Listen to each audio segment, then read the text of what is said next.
السلام علیکم، امید ہے آپ سب خیر خیریت سے ہوں گے۔ دعاؤں میں یاد رکھیے۔ آج ہم ورڈ آف سینٹس میں قسط نمبر 12 لے کر حاضر ہوئے ہیں۔ ہمیں امید ہے آپ کو ہمارا ناول پسند آئے گا۔ امتحان لینے کا مقصد کیا ہوتا ہے؟ اللہ تعالیٰ فرماتے ہیں قرآن میں ہم جانوں سے، بھوک سے اور مال سے آزمائیں گے۔ وجہ صرف یہ ہوتی ہے کہ انسانوں کے نفس کے اندر کتنا ایمان ہے وہ معلوم ہو جائے، کھڑا کھوٹا ایک دوسرے سے الگ ہو جائیں، پہچان ہو جائے آپ کے ساتھ کون مشکل وقت کھڑا رہے گا۔ یہی اصل وجہ ہے۔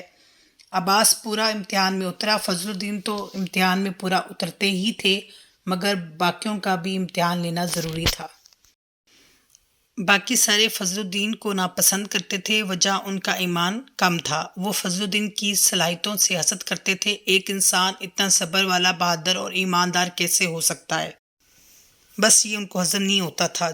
جب کہ ظاہری رہنما اتنا وقت نہیں دیتے تھے۔ بس یہ اللہ کے راز ہے۔ ایمان یقین کا نام ہے۔ انسان 24 گھنٹوں میں یہ سوچے کہ دنیا فانی ہے، عارضی ہے، مجھے قبر میں جانا ہے، روز حشر میں میرا حساب ہونا ہے، سب سے بڑی بات وہ زندگی اصل ہے۔ ایسے کوئی بھی نہیں سوچتا آج کے زمانے میں۔ وہ لوگ زیادہ اس دنیا میں دل نہیں لگاتے جو اللہ کے قریب ہوتے ہیں۔ ایسے ہی لوگ ہیں جن کا دل آخرت میں لگا ہوتا ہے۔ فضل الدین ان میں سے ایک ہیں۔ اکبر دین کو اپنے بھائی کا خط ملا، بہت خوش ہوئے سن کر۔ ان کے رہنما نے ان کی ڈیوٹی لگائی۔ شہر سے دور ایک بستی ہے جہاں ان کو بھیجا وہ لوگوں کی رہنمائی کریں، انہیں سیدھا راستہ دکھائیں۔ بھائی ان کا محسوس کرتا ہے جب سے میرا چھوٹا بھائی اس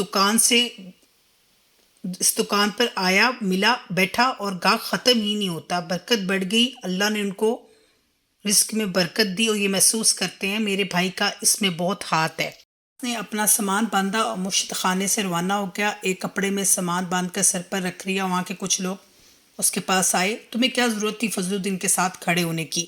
مصیبت بنا لی، خود تو اچھا بن کر چلا گیا، تمہیں یہاں سے نکال دیا، اب تم کہاں جاؤ گے؟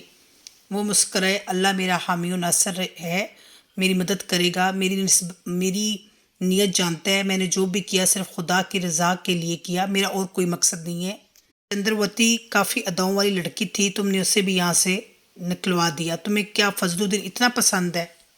معلوم ہی نہیں ہوا۔ وہ چپ کر نکل گئے۔ سوچا مرشد کو ملو یا نہیں، مگر اندر گئے تو ملاقات نہ ہو سکی۔ بھائی چلے گئے۔ ندیم کی بیوی بولی، تم وہی نکھٹو غریب رہنا، اپنے بھائیوں سے کچھ سیکھ لو، اکٹھے رہتے ہیں، کام کرتے جا رہے ہیں، تمہارے چھوٹے بھائی نے تو آنا کوئی نہیں ہے، درمیان والے کی مجھے لگی رہنی ہے، ان کے اتنے اچھے حالات ہو گئے ہیں، سپورٹ کر دیں۔ تمہارا چھوٹا بھائی، اس نے باہری آوارہ گردی کرنی ہے، اس سے گھر وغیرہ تو بسانا کوئی نہیں ہے اور ایسے ہی رہے گا۔ وہ بولا، مجھے کیا معلوم۔